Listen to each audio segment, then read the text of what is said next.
अपने सवालों की शुरुआत करती हूँ एक ट्रिक क्वेश्चन से। एक ऑप्शन में जवाब देना है आपको। आपके हिसाब से, आपकी समझ से कौन ज़्यादा वर्सेटाइल है, कौन ज़्यादा बढ़िया जो है मुख्यमंत्री के तौर पर, नेता के तौर पर, किसे आप समझते हैं? बीजेपी के जो नेता है, तमाम नेता, वो कहीं ना कहीं ये कह रहे हैं कि जो लोग कह रहे हैं कि हम सरकार बनाएंगे, आप पर सीधा निशाना साधते हैं, वो अपने अब तक कैंडिडेट ही नहीं दे पाए। अगर हम एक सीट को छोड़ दें, वो कह रहे हैं कि हाईकमान कोई नाम देता है, शाम तक उनके नेता मना कर देते चुनाव लड़ने से, कि तो चुनाव लड़ने से ही भाग रहे, मैदान में नहीं आना चाह रहे। कांग्रेसी जो है आपसी फूट की वजह से बड़े बदनाम है। जहां कांग्रेसी एक दूसरे को सपोर्ट नहीं करते, एक दूसरे का साथ नहीं देते, वहां अलायंस पार्टनर जो सुशील गुप्ता आपके बनकर के आए हैं कुरुक्षेत्र में, क्या लगता है कि ये सारे गुट, चाहे सैलजा ग्रुप है या रणदीप सुरजेवाला है या हुड्डा ग्रुप उनको सपोर्ट करने वाला है, बाहर से आए किसी व्यक्ति को यहाँ नेता बनने देंगे? वो लगातार 2 बार के विधायक हैं सुभाष सोधा, जिस तरीके से वो नए नए मंत्री बने हैं और सरेआम उनकी वीडियो भी वायरल हो रही है। वो कह रहे हैं कि भाई मैं यूएलबी मिनिस्टर हूँ, किसी को कोई भी सीएलयू कराना हो, कुछ भी इस तरह का काम कराना हो तो सीधे सीधे आए, मैं करवा के दे दूंगा। 3 महीने के लिए मंत्री बने हैं। उनका काम लोगों की सेवा करना नहीं है, उनका काम यहाँ पर कॉलोनियाँ काटना है। नाम तो दीनदयाल देते हैं, दीन तो जनता हो रही है, दयाल वो रहे हैं। 2 करोड़ की ज़मीन लेते हैं और 30-30 हज़ार रुपये गज बेचते हैं। तो उनका जो धंधा है वो मुंह पे अपने आप आ जाता। चुनाव में भी उन्होंने इसी प्रकार से सूट बांध के, साड़ियाँ बांध के, पैसे बांट कर लोगों को बुलाया था, और अब फिर उसी प्रकार से लोगों को कहते हैं कि मैं तुम्हें सीएलयू दिवा दूंगा, जिंदल को वोट दे दो। भूपेंद्र सिंह हुड्डा हैं या दीपेंद्र सिंह हुड्डा हैं, उनका कहना है कि भाई चौधरी अभय सिंह चौटाला जो है वो वोट काटू उम्मीदवार बनकर के यहाँ पर आए हैं। आप अभय सिंह चौटाला को करीब से जानते हैं, तो क्या लगता है उनका जो इलेक्शन कैंपेन देख करके आप क्या समझ पा रहे हैं? चुनाव लड़ने आए हैं या वाकई हुड्डा साहब के मुताबिक वोट काटने सिर्फ यहाँ पहुंचे? 2014 की सभा में यहीं कुरुक्षेत्र की मंडी में खुद प्रधानमंत्री ने ये कहा था कि ये कोला चोर है जी। और नवीन जिंदल भी 2014 के बाद कुरुक्षेत्र में कभी नहीं आए। 2014 का जब चुनाव हो रहा था, काउंटिंग हो रही थी, मेरे से इन्होंने कहा था जब ये तीसरे नंबर पे जा रहे थे कि अरोड़ा साहब बहुत बुरी कुरुक्षेत्र के लोगों ने की, मैं आज के बाद कुरुक्षेत्र नहीं आऊँगा। और जुबान का बहुत पक्का निकला, 10 साल कुरुक्षेत्र में आया भी नहीं, किसी के दुख में नहीं, सुख में नहीं। लेकिन नवीन जिंदल कहते हैं कि कुरुक्षेत्र मेरा घर है, मैं आऊं या ना आऊं वो मेरी मर्जी है, आता जाता भी मैं रहूंगा या रहा हूं पहले भी 10 साल पहले, तो इसमें तो कोई बड़ी बात नहीं है। मैं तो सिर्फ बाकी लोगों को मौका दे रहा था, समय दे रहा था, अपनी तैयारी कर लें, अपनी जो है वो गठड़ी मजबूत कर लें। मैं तो क्योंकि अब मैदान में उतर चुका हूँ। तो 10 साल नहीं आया, अपने घर वालों को किसी के फ़ोन से पूछ लेता कि तुम्हारा क्या हाल है। हमारे उसके मित्र थे रमेश गुप्ता जी, कुरुक्षेत्र के बहुत बड़े समाज सेवी बाबू धर्मचंद जी के बेटे हैं, उनकी रमेश जी की वाइफ की डेथ हो गई थी, वो वहाँ भी नहीं आए।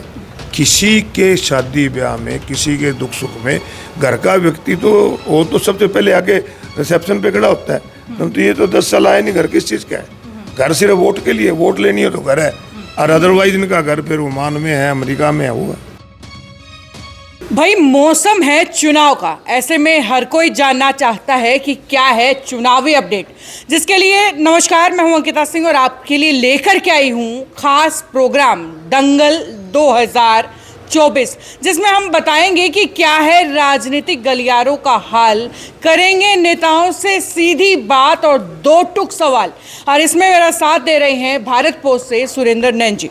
बिल्कुल, दंगल 2024 में आप सबका स्वागत है। और आज के हमारे इस कार्यक्रम के बेहद खास मेहमान हैं। वैसे तो आप सब लोग इनसे परिचित हैं, हरियाणा की राजनीति का बहुत बड़ा नाम और हरियाणा की राजनीति के बहुत बड़े चेहरे। फिलहाल कांग्रेस के वरिष्ठ नेता हैं, पूर्व में मंत्री रहे, हरियाणा विधानसभा के स्पीकर भी रहे, तो अशोक कुमार अरोड़ा जी है। अरोड़ा साहब, पहले तो बहुत बहुत स्वागत है आपका दंगल 2024 में। धन्यवाद नैन साहब, आपका भी अंकिता हो गया, आप कुरुक्षेत्र में आए, आपका भी बहुत बहुत स्वागत है जी। सर, मैं शुरुआत कुरुक्षेत्र से ही करूंगा क्योंकि धर्म युद्ध यहाँ हुआ था और फिर से एक राजनीतिक अखाड़ा भी दोबारा यहाँ सजा हुआ है। जिस तरीके से हम कुरुक्षेत्र लोकसभा सीट की बात करें, इंडिया अलायंस का आपके पास यहाँ कहीं ना कहीं उम्मीदवार है सुशील कुमार गुप्ता, लेकिन मैं इस तरीके से भी देख रहा हूँ कि यहाँ पे ना 2 उम्मीदवार हैं। एक उम्मीदवार हैं अशोक अरोड़ा और एक उम्मीदवार हैं सुशील गुप्ता, यानी कि डबल इंजन के रूप में आप लोग काम कर रहे हो। जिस तरीके से बीजेपी कहीं ना कहीं 400 पार की बात कर रही है, और अगर मैं पिछले 10 सालों की बात करूं तो ये सीट लगातार 10 साल बीजेपी के पास थी। उससे पीछे चला जाऊं तो 10 साल कांग्रेस के पास थी। तो फिलहाल का जो ये चुनाव है 2024 का, किस तरीके की आपकी तैयारी है, किस तरीके का कहीं न कहीं लोगों का समर्थन मिल रहा है?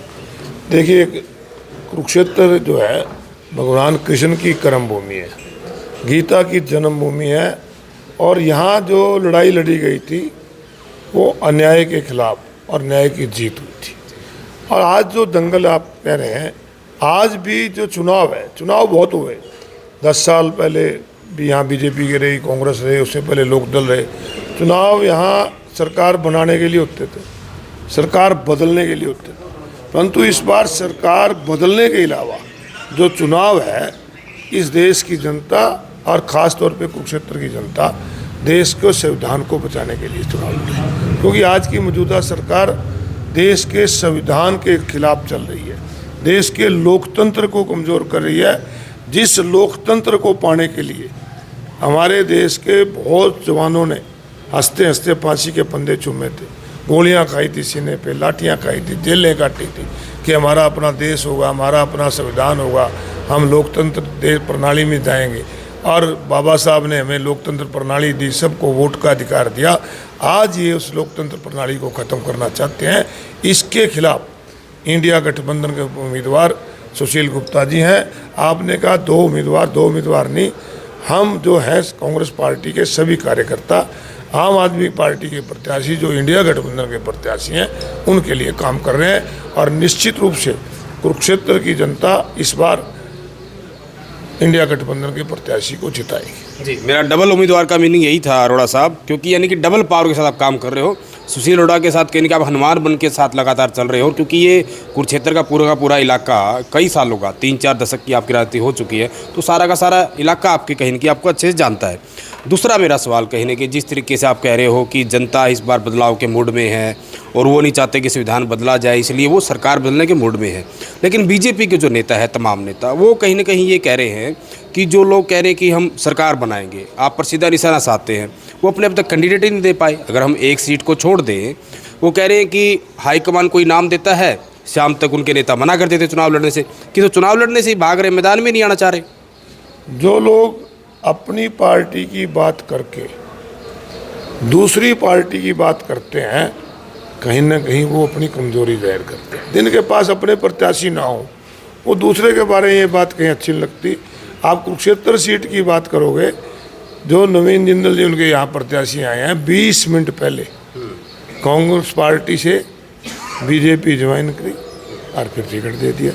और चौधरी रंजीत सिंह तो सारी परंपराएं ही भूल गए कि जो व्यक्ति इंडिपेंडेंट एमएलए होता है, किसी भी पार्टी में शामिल होगा तो पहले उसको अपने एमएलए शिप से रिजाइन देना पड़ता है। आज तक उनका रिजाइन नहीं दिया, और मुझे हैरानी है हरियाणा विधानसभा के अध्यक्ष पे कि उन्होंने उसको डिस्क्वालीफाई नहीं किया। उनका त्यागपत्र स्वीकार नहीं, उनको डिस्क्वालीफाई करना चाहिए था।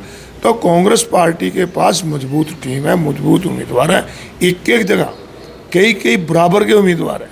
तो ऐसे में निश्चित रूप से एक समय लगता है कि किसको सिलेक्ट किया जाए। कोई ऐसी बात नहीं है, कांग्रेस पार्टी का प्रोसेस स्क्रीनिंग कमेटी ने कर दिया है और वो चलेगा आगे। परंतु मैं जो आपको कहना चाहता हूँ कि इस बार मैं जो पहले आपको गई थी लोकतंत्र, आपको भी बहुत लंबा समय हो गया पत्रकारिता करते, मैं जानता हूँ, हमें भी बहुत लंबा समय हो गया लोगों के बीच में रहते हुए। पहली बार मैंने देखा कि पार्टियाँ जो हैं अपना घोषणा पत्र जारी करती हैं। कोई घोषणा पत्र को संकल्प पत्र कह देते हैं, कोई पार्टी का मैनिफेस्टो कह देते हैं, परंतु पहली बार है कि किसी व्यक्ति का नाम, कि मोदी की गारंटी है, ये लोकतंत्र की से हमें राजतंत्र की तरफ दोबारा ले जा रहे हैं। चलिए, उसके बाद अरोड़ा साहब, मैं अपने सवालों की शुरुआत करती हूँ एक ट्रिक क्वेश्चन से। एक ऑप्शन में जवाब देना है आपको। बड़ा लंबा राजनीतिक अनुभव आपका रहा है, दो पूर्व मुख्यमंत्रियों के साथ जो है आप रहे हैं, एक के साथ अभी फिलहाल हैं और ओम प्रकाश चौटाला जी के साथ आप पहले रहे हैं।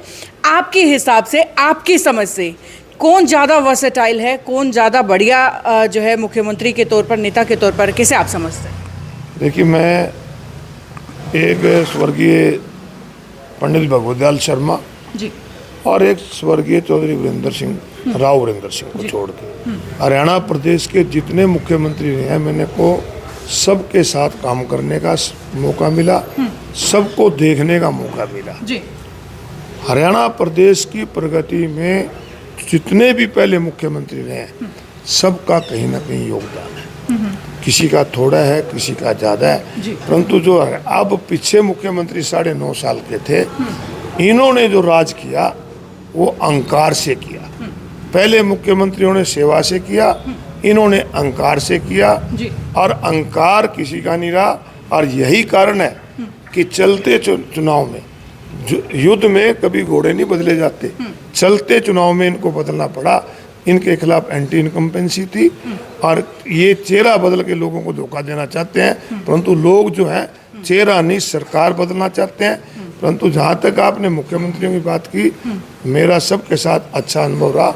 मुझे तो हरियाणा प्रदेश के जहाँ हर व्यक्ति से इज्जत मिली, हर नेता से इज्जत मिली। पर फिर भी एक सवाल का जो जवाब कि वर्सेटाइल किसे सबसे ज़्यादा मानते हैं? मैं कहता हूँ कि मैंने कोई इसमें वो नहीं, हर एक का अपना तरीका होता है काम करने का। हमने चौधरी ओम प्रकाश चौटाला के साथ भी काम किया, उनका अपना एक तरीका था, जो काम लोगों के बीच में जाके करते थे, अच्छा करते थे। चौधरी भूपेंद्र सिंह हुड्डा को मैंने देखा कि हम विपक्ष में होते थे।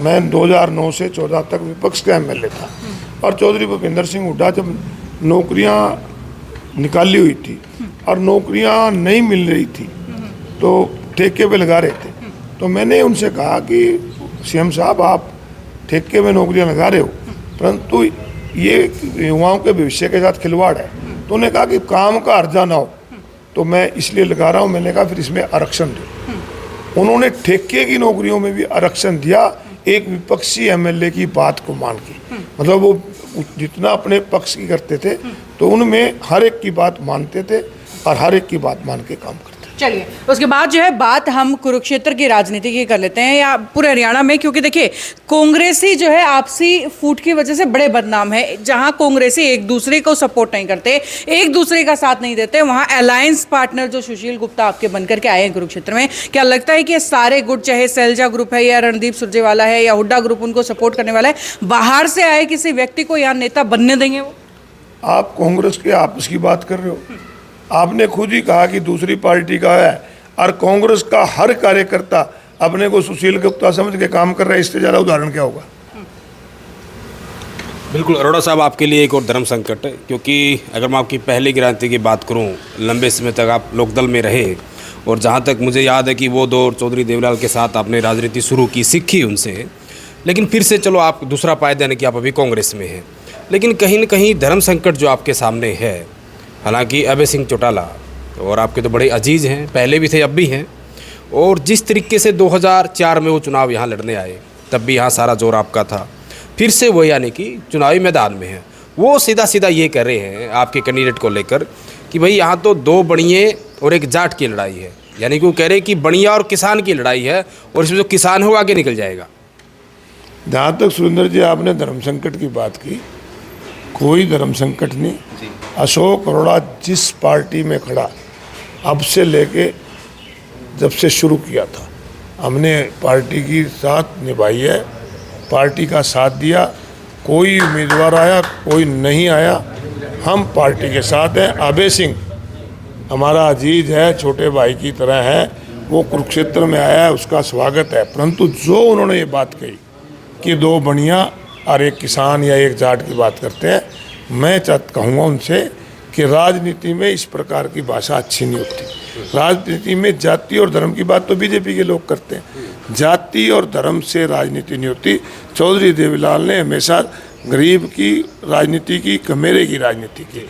इस प्रकार के बातें करके वो इस प्रदेश के अंदर माहौल ख़राब करने का प्रयास ना करें, अच्छी बातें नहीं है। एक मेरा अजीज़ होने के नाते उनको राय दूंगा, चुनाव होते हैं, चले जाते हैं, परंतु इस प्रकार की जो कटाई पैदा होती है वो कभी नहीं भरी जाती। जी, एक थोड़ा सा मैं थानेसर की बात करूं, करीब 20-25 सालों बाद फिर से यहाँ मिनिस्ट्री आई है थानेसर में, क्योंकि लगातार 2 बार के विधायक हैं सुभाष सोधा, और इनसे पहले मंत्री यहाँ आप थे, उसके बाद बीच में लगातार कहीं न कहीं यहाँ मिनिस्ट्री नहीं आई। जिस तरीके से वो नए नए मंत्री बने हैं और सरेआम उनकी वीडियो भी वायरल हो रही है, वो कह रहे हैं कि भाई मैं यूएलबी मिनिस्टर हूँ, किसी को कोई भी CLU कराना हो, कुछ भी इस तरह का काम कराना हो तो सीधे सीधे आए, मैं करवा के दे दूँगा। देखिए, वो 3 महीने के लिए मंत्री बने हैं और उनका जो काम है यहाँ, ये कुरुक्षेत्र की जनता सारी जानती है। उनका काम लोगों की सेवा करना नहीं है, उनका काम यहाँ पर कॉलोनियाँ काटना है। नाम तो दीनदयाल देते हैं, दीन तो जनता हो रही है, दयाल वो हो रहे हैं। 2 करोड़ की ज़मीन लेते हैं और 30-30 हज़ार रुपये गज बेचते हैं। तो उनका जो धंधा है वो मुंह पे अपने आप आ जाता है। और जिस प्रकार से आपने किया कि शाहबाद के अंदर एक सभा में बोलते हुए कहते हैं कि आपके रिश्तेदार को, आपको हरियाणा प्रदेश के किसी व्यक्ति को अगर कोई CLU लेना हो तो मैं लोकल बॉडी मिनिस्टर हूँ, मैं CLU दे दूँगा। तो जो धंधा जो करता है ना खुद, उसको वैसे ही नज़र आते हैं। और ये तो एक किस्म के आचार संहिता का भी उल्लंघन है। तो क्या मतलब कांग्रेस इसको लेकर कुछ चुनाव आयोग को या कोई शिकायत करेगी? निश्चित रूप से इसकी शिकायत चुनाव आयोग को की जाएगी कि एक व्यक्ति जो पब्लिकली ये कहता है, एक लोगों को, क्योंकि वो तो चुनाव भी इस प्रकार जीतते हैं ना, चुनाव में भी उन्होंने इसी प्रकार से सूट बांध के, साड़ियाँ बांध के, पैसे बांट कर लोगों को बुलाया था। और अब फिर उसी प्रकार से लोगों को कहते हैं कि मैं तुम्हें CLU दिवा दूंगा, जिंदल को वोट दे दो। तो इस प्रकार लोग उनकी बातों में आने वाले नहीं। सर, जहाँ तक टिप्पणियों की बात हो रही है तो हाल ही में जो है रणजीत सिंह के ऊपर, रणदीप सुरजेवाला के ऊपर भी जो है 48 घंटों की बैन लगी है। उनका एक बयान जो है लगातार वायरल हुआ था, जहाँ पर महिलाओं को लेकर के उसने टिप्पणी की थी। आप उनके इस बयान को किस तरीके से देखते हैं, एज वो आपकी पार्टी के लिए? राजनीतिक व्यक्ति चाहे किसी पार्टी का हो, उसकी जो भाषा है वो मर्यादित होनी चाहिए।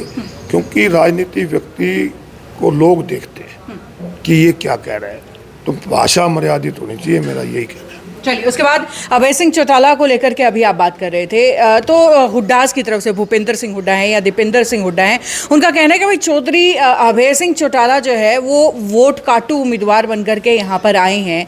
आप अभय सिंह चौटाला को करीब से जानते हैं, तो क्या लगता है उनका जो इलेक्शन कैंपेन देख करके आप क्या समझ पा रहे हैं? चुनाव लड़ने आए या वाकई हुड्डा साहब के मुताबिक वोट काटने सिर्फ यहाँ पहुँचे? मैडम, इस प्रदेश की और देश की जनता बीजेपी सरकार से छुटकारा चाहती है। क्योंकि पिछले 10 साल से जो देश और प्रदेश की सरकार है, उन्होंने कोई भी अपना वादा पूरा नहीं किया। 2 करोड़ रोजगार देने की बात करते थे जी। आज रोजगार का यह हाल है कि हमारे इलाके के बच्चे घर बार छोड़कर, जमीन बेचकर मजदूरी करने पे, विदेश में जाने पे मजबूर है, नशे पे चले गए। महंगाई कम करने की बात करते थे। बाबा रामदेव जी पब्लिकली कहते थे कि 50 वाला डीजल 35 लेना है कि 50 लेना है। लोग कहते हैं 35 लेना है, कहते हैं फिर बीजेपी को वोट दो। आज 90 रुपये लेना पड़ रहा है। मोदी जी कहते थे, इनके भगत सिर पे सिलेंडर रख के प्रदर्शन करते थे कि 400 वाला सिलेंडर हम 200 में देंगे, लोगों को 1100 रुपये लेना पड़ा। महंगाई की वजह से, भ्रष्टाचार, ये मनोहर लाल जी रोज कह देते हैं पर्ची खर्ची बंद कर दी। 1 लाख नौकरियां कहते हमने दी हैं कौशल विकास में, उसमें गरीब आदमी का आरक्षण भी खा गए। SC/BC का आरक्षण 47% था, 47,000 नौकरी उनको मिलनी थी, उनका आरक्षण खा गए। कोई इनके पास गया, उसको लठ मारे थे, सरपंच गया, कर्मचारी गए, अहंकार से इतने भरे थे। आप जैसी कोई महिला चली गई कि मेरे बच्चों को रोजगार दे दो, क्या चंद्रयान पे भेज देंगे, दे देना। तो लोग इनसे बदलना चाहते हैं और जो उनके सामने विकल्प है वो इंडिया गठबंधन है। लोग विकल्प को वोट देते हैं, इसलिए लोग अभय सिंह को छोड़कर, INLD और JJP को छोड़कर लोग जो वोट हैं इंडिया गठबंधन के पक्ष में करेंगे। चलिए, साथ ही बीजेपी की आपने बात करी। लोग कहते हैं कि जो बीजेपी अपना प्रत्याशी लेकर के आई, ये धक्के से मैदान के अंदर उतारा है। क्या लगता है ये धक्का गाड़ी जो है वो स्टार्ट हो पाएगी या सिर्फ धक्के मारते रह जाएंगे लोग इसको? देखिए, आप भी जानते हैं कि 2014 की सभा में यहीं कुरुक्षेत्र की मंडी में खुद प्रधानमंत्री ने ये कहा था कि ये कोला चोर है। और नवीन जिंदल भी 2014 के बाद कुरुक्षेत्र में कभी नहीं आए। 2014 का जब चुनाव हो रहा था, काउंटिंग हो रही थी, मेरे से इन्होंने कहा था जब ये तीसरे नंबर पे जा रहे थे कि अरोड़ा साहब बहुत बुरी कुरुक्षेत्र के लोगों ने की, मैं आज के बाद कुरुक्षेत्र नहीं आऊँगा। और जुबान का बहुत पक्का निकला। 10 साल कुरुक्षेत्र में आया भी नहीं, किसी के दुख में नहीं, सुख में नहीं। जब लॉकडाउन हुआ था कोरोना में, हमारे मजदूर भाई मजदूरी ना मिलने की वजह से भूख से अपने बच्चों के साथ सोते थे। हमारे दुकानदार भाई लॉकडाउन की वजह से किराया नहीं भर पा रहे थे। लोग ऑक्सीजन की कमी से मर रहे थे, नहीं आए। जब बाढ़ आई, लोगों के सामान चला गया, छतों पे लोग बैठे रहे। समाज सेवी संस्थाएं, धार्मिक संस्थाएं लोगों में अनाज बांट रही थी, लोगों की फसल खराब हुई थी, तब नहीं आए। और जिस दिन इनकी टिकट हुई उससे 2 दिन पहले भी कह रहे थे मैं नहीं आऊँगा। तो निश्चित रूप से जब उनको कोई उम्मीदवार सुशील गुप्ता के मुकाबले में नहीं मिला तो ज़बरदस्ती नवीन जिंदल को उड़ाया। और इससे बड़ा उदाहरण क्या है कि टिकट डिक्लेयर होने के बाद लगभग 10 से 12 दिन वो यहाँ पर आए ही नहीं। लेकिन नवीन जिंदल कहते हैं कि कुरुक्षेत्र मेरा घर है, मैं आऊं या ना आऊं वो मेरी मर्जी है, आता जाता भी मैं रहूंगा या रहा हूं पहले भी 10 साल पहले, तो इसमें तो कोई बड़ी बात नहीं है। मैं तो सिर्फ बाकी लोगों को मौका दे रहा था, समय दे रहा था, अपनी तैयारी कर लें, अपनी जो है वो गठड़ी मजबूत कर लें। मैं तो क्योंकि अब मैदान में उतर चुका हूँ। आप 2 दिन घर ना जाओ, फ़ोन नहीं करते क्या? करते हो ना। तो 10 साल नहीं आया, अपने घर वालों को किसी के फ़ोन से पूछ लेता कि तुम्हारा क्या हाल है।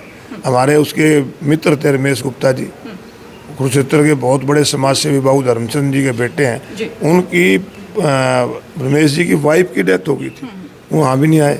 किसी के शादी ब्याह में, किसी के दुख सुख में घर का व्यक्ति तो वो तो सबसे पहले आके रिसेप्शन पे खड़ा होता है, परंतु ये तो 10 साल आए नहीं। घर किस चीज़ का है?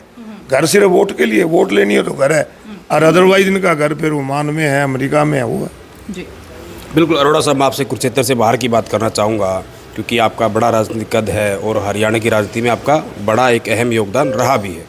जिस तरीके से मैं 22 के 22 जिलों की बात करूं, 90 की 90 विधानसभा की बात करूं, शायद ही ऐसा कोई गांव होगा जहां आप ना गए हो या फिर उस गांव के आदमी आपसे ना जुड़े हो, फ़ोन से जुड़े हो या ऐसे आते हो। जिस तरीके से बीजेपी 10 की 10 सीटें जीतने का दावा कर रही है, अरोड़ा साहब के पास क्या कुछ रिपोर्ट है? देखिए, आज मैंने पहले कहा आपके चैनल पे कि लोग बदलाव चाहते हैं, और हरियाणा प्रदेश के लोग तो ना, जो मनोहर लाल जी की सरकार थी ना, जो एक पोर्टल की सरकार बन के बैठ गई थी, प्रॉपर्टी आईडी को लेकर, फैमिली आईडी को लेकर, आपका मेरी फसल मेरे ब्यौरे को लेकर, इस प्रकार की दिक्कतें बहुत झेली लोगों ने।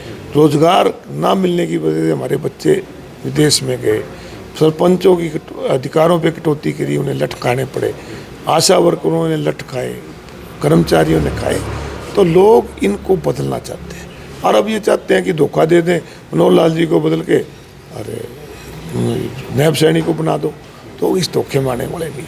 और लोग इस प्रकार से जानते हैं कि जो चेहरा भी बदला है ना, अगर चेहरा ही बदलना था तो कृष्णपाल गुर्जर जी बहुत सीनियर आदमी थे, ओबीसी भी थे, राव इंद्रजीत जी बहुत सीनियर आदमी थे, ओबीसी भी थे, कंवरपाल गुर्जर जी भी सीनियर आदमी थे, और आपके अनिल विज जी सबसे सीनियर थे। परंतु ये ना इनकी एक फितरत है कि अपने कब्जे में रखो सब कुछ, बीजेपी को भी कब्जे में रखो और अपना सरकार को भी कब्जे में रखो। क्या कसूर था ओम प्रकाश धनखड़ का, उसको बदल के नैब सैनी बनाया सिर्फ इसलिए कि अपने कब्जे में रखने के लिए। तो ये जो कब्जा रखना चाहते हैं, ये लोकतंत्र के लिए ठीक नहीं। पर देश में तो मोदी की गारंटी, बीजेपी की गारंटी कोई नहीं, प्रदेश में मनोहर की गारंटी, बीजेपी की गारंटी कोई नहीं। तो ये जो हम राजतंत्र से निकल के आए थे, रियासतें तोड़ी थी पटेल जी ने, ये फिर हमें रजवाड़ाशाही की तरफ ले जा रहे हैं। देश के लोग लोकतंत्र चाहते हैं, इसलिए इनके मुंह नहीं लगे। अरोड़ा साहब, क्योंकि मैं लोकदल परिवार की बात करूं, बिल्कुल आपकी आंखों के सामने ये परिवार अलग हुआ, नई पार्टी बनी जेजेपी, और बिल्कुल आपके सामने गठबंधन से भी इनको अलग किया गया, जेजेपी को, दुष्यंत चौटाला को। जिस तरीके से दुष्यंत चौटाला कहीं ना कहीं ये कह रहे हैं कि भूपेंद्र सिंह हुड्डा बीजेपी के इशारे पे काम करते हैं, बीजेपी की बी टीम है, और कहीं ना कहीं जिस तरीके से वो लगातार ये दम भर रहे हैं कि सारी की सारी सीटें हम जीतेंगे, तो उनके राजनीतिक भविष्य को, राजनीतिक स्थिति कैसे देखते हैं आप? हरियाणा प्रदेश की जनता सभी जानती है कि कौन बी टीम बन के रहा, कौन ए टीम बन के रहा। 2019 के चुनाव में हरियाणा प्रदेश में जेजेपी को 10 सीट मिली थी, वो बीजेपी के खिलाफ मिली थी, और बीजेपी के साथ चले गए, और हर टाइम यही कहते रहे गठबंधन मजबूत है, हम मिल के लड़ेंगे। ये तो उन्होंने निकाल दिया, ये तो निकलना चाहते ही नहीं थे। बी टीम वो लोग हैं। हरियाणा प्रदेश में पिछले 9.5 साल से अगर कोई लड़ाई लड़ रहे हैं तो कांग्रेस पार्टी के लोग लड़ रहे हैं। और जहाँ तक आपने टूटने की बात कही, बहुत कार्यकर्ता ऐसे थे जिन्होंने लोकदल को सिंचा था, क्योंकि चौधरी देवलाल की पार्टी थी। चौधरी देवलाल ने हमेशा गरीब की, किसान की, मजदूर की लड़ाई लड़ी और उसको आगे बढ़ा रहे थे। उन सब की उम्मीदों पे पानी फेरने वाला इनका परिवार है, कोई लोग नहीं है। किसी ने नहीं कोई तोड़ी पार्टी। अब तो किसी का नाम ले दें कि उसने तोड़ी पार्टी, इसने तोड़ी, तो ये तो इन्होंने खुद, ये 2019 का चुनाव से पहले आया सीएम, आया सीएम। अरे सीएम तो जब आएगा ना जब चीफ मिनिस्टर लोग एमएलए बनाएंगे, पहले ही सीएम के नारे लवा के। तो कार्यकर्ताओं का जो मनोबल इन्होंने तोड़ा, आज वही कार्यकर्ता इसलिए इनको छोड़ के जा रहे हैं कि इन कार्यकर्ताओं को किसी ने पूछे। अरोड़ा साहब, इंडिया अलायंस में आप आज हैं और जिस तरीके से मैं अरविंद केजरीवाल की बात करूँ, आम आदमी पार्टी की, कुछ जो है उनके दिल्ली के नेता जो है मंत्री हैं वो जेल में हैं और कुछ पर मामले चल रहे हैं। जिस तरीके से जो भी कार्रवाइयाँ हो रही हैं, कहीं ना कहीं नरेंद्र मोदी का ये कहना है कि जिसने खाया है उसको लौटाना पड़ेगा, यानी कि जिसने भ्रष्टाचार कर रखा है। और उसी तरीके से जैसे आम आदमी पार्टी भी कंपेयरिंग कर रही है, लगातार इनके नेता आ रहे हैं दिल्ली से, वो भी कह रहे हैं कि जुल्म का जवाब वोट से। तो ये जो कार्रवाइयाँ हो रही है भ्रष्टाचार के खिलाफ, इसको कैसे देखते हैं आप?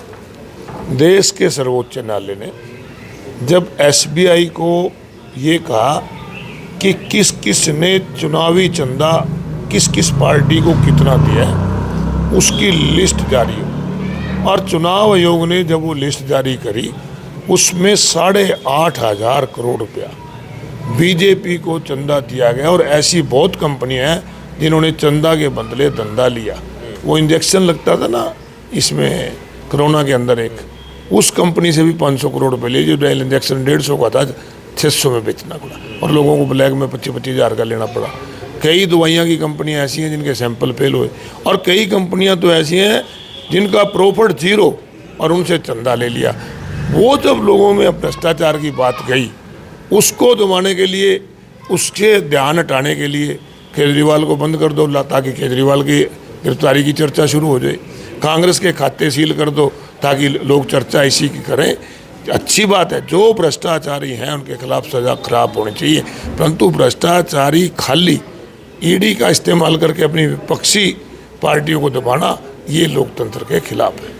चलिए, उसके बाद अरोड़ा साहब, बड़ा दम आपने भरा कि कांग्रेस जो है वो मजबूत स्थिति के अंदर है, सीटें लगभग सारी जीत रही है।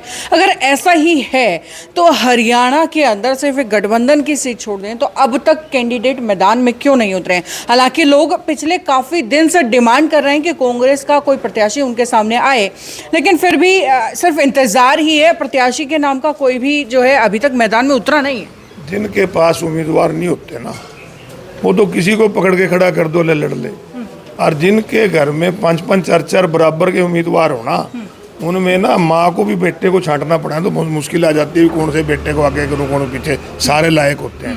कांग्रेस पार्टी में एक सीट पे बराबर के 4-4 5-5 उम्मीदवार हैं, इसलिए इसमें देरी हो रही है। और 1-2 दिन में जब लिस्ट आएगी ना, आप देखना बीजेपी में जेजेपी में कितनी भगदड़ मच जाएगी। आप कह रहे हैं कि दूसरी पार्टियों से लाने पड़ते तो शायद आसान हो जाता है, या मतलब अपनी पार्टी में कंपटीशन बहुत है कांग्रेस में, तो फिर ऐसा क्यों है कि बीजेपी के जो सिटिंग एमपी थे बृजेंद्र सिंह, उनको कांग्रेस में लाना पड़ा? सबसे ज़्यादा नाम की चर्चाएं हिसार लोकसभा को लेकर के उनकी हैं। क्या कांग्रेस के पास हिसार में अपने प्रत्याशी नहीं थे? क्या उनके नाम की चर्चाएं क्यों? राहुल गांधी उनके साथ इतना प्रेम क्यों दिखा रहे हैं? बृजेंद्र सिंह ने सिटिंग एमपी होते रिजाइन दिया था और उस समय टिकट की कोई बात नहीं थी। इन्होंने तो नवीन जिंदल 20 मिनट पहले ज्वाइन करा, रणजीत सिंह 10 मिनट पहले ज्वाइन करा के उनको टिकट दे दी। और बृजेंद्र सिंह भी चौधरी वीरेंद्र सिंह के बेटे हैं, जिनका एक बहुत बड़ा राजनीतिक कैरियर है, एक बहुत लंबा सफ़र उन्होंने तय किया है, तो वो भी कैंडिडेट हो सकते हैं, कोई दूसरा भी हो सकता है। हमारे पास मैंने बताया ना, हर जाति के कैंडिडेट हैं, हर वर्ग के कैंडिडेट हैं और बराबर के हैं। तो बराबर के कई बार होते हैं तो चुनने में दिक्कत आती है। जिस दिन लिस्ट जारी होगी आपके सामने पूरी बैलेंस लिस्ट होगी, सभी जातियों को और सब लोगों को उसमें रखा जाए। चलिए, मेरा आखिरी सवाल आज का आपसे कि कुरुक्षेत्र की राजनीति को क्या लगता है कि मार्जिन कितना रहने वाला है अगर आपकी पार्टी जीतती है? मार्जिन तो ज्योतिष बताएगा कितना होता है। अशोक अरोड़ा का अनुभव ये कहता है कि सुशील गुप्ता अच्छी स्थिति में है और अच्छे मार्जिन से चुनाव जीते जी। बिल्कुल अरोड़ा साहब, अंतिम सवाल है मेरा भी, क्योंकि मैं राजकुमार सैनी की बात करूं और जिस तरीके से, क्योंकि वो यहाँ से सांसद भी रहे हैं, उनके बयान किसी छुपे हुए नहीं है। 35 और 1 की बात करने वाले बिरादरियों को किस तरीके से क्या क्या उन्होंने, यानी कि यूँ कह सकते कि एक जातिवाद जो जहर जो घुला पूरे हरियाणा में, वो किसी छुपा हुआ नहीं है। जिस तरीके से उन्होंने भी कुछ दिन पहले आपके इंडिया अलायंस के जो उम्मीदवार हैं उनको समर्थन किया, उसको लेकर आपके पुराने दोस्त, आपके अजीज दोस्त जो है अभय सिंह चौटाला, वो लगातार सवाल उठा रहे हैं कि जिन्होंने कहीं ना कहीं जातिवाद का जहर घोला, आज उन्हीं लोगों के साथ ले आए। मैंने आपसे पहले किया कि राजनीति में जाति का, धर्म का इस्तेमाल करना गलत है, चाहे वो राजकुमार सैनी करे और चाहे अभय सिंह करे, चाहे कोई और व्यक्ति करे। इस प्रकार की बातें अच्छी नहीं है। समाज के अंदर जो जहर फैलाने वाले लोग हैं वो ठीक नहीं होते। और जहाँ तक हरियाणा प्रदेश की बात है, हरियाणा प्रदेश कांग्रेस इंडिया गठबंधन अपने आप में सक्षम है। कौन किसका समर्थन कर रहा है ये ऊपर जाके बात करें। हरियाणा प्रदेश में ऐसी कोई बात नहीं है, ना किसी का समर्थन लिया है और ना लेंगे। ठीक है, शुक्रिया सर बातचीत करने के लिए। तो भाई ये थे आज के हमारे साथ अशोक अरोड़ा जी, बहुत बड़े नेता हैं और पूर्व में मंत्री रह चुके हैं। आज इनसे सीधे सवाल पूछे हैं, जवाब भी सीधे तौर पर इन्होंने दिए। खैर सिलसिला जो है लगातार इस तरीके से जारी रहेगा, दिखाते रहेंगे सियासी गलियारों का हाल, पूछते रहेंगे राजनीति से जुड़े सभी सवाल। बस आप इसे देखने के लिए जुड़े रहिए हमारे खास प्रोग्राम दंगल 2024 के साथ। नमस्कार सर, आपका बहुत बहुत धन्यवाद। धन्यवाद आप लोगों का भी।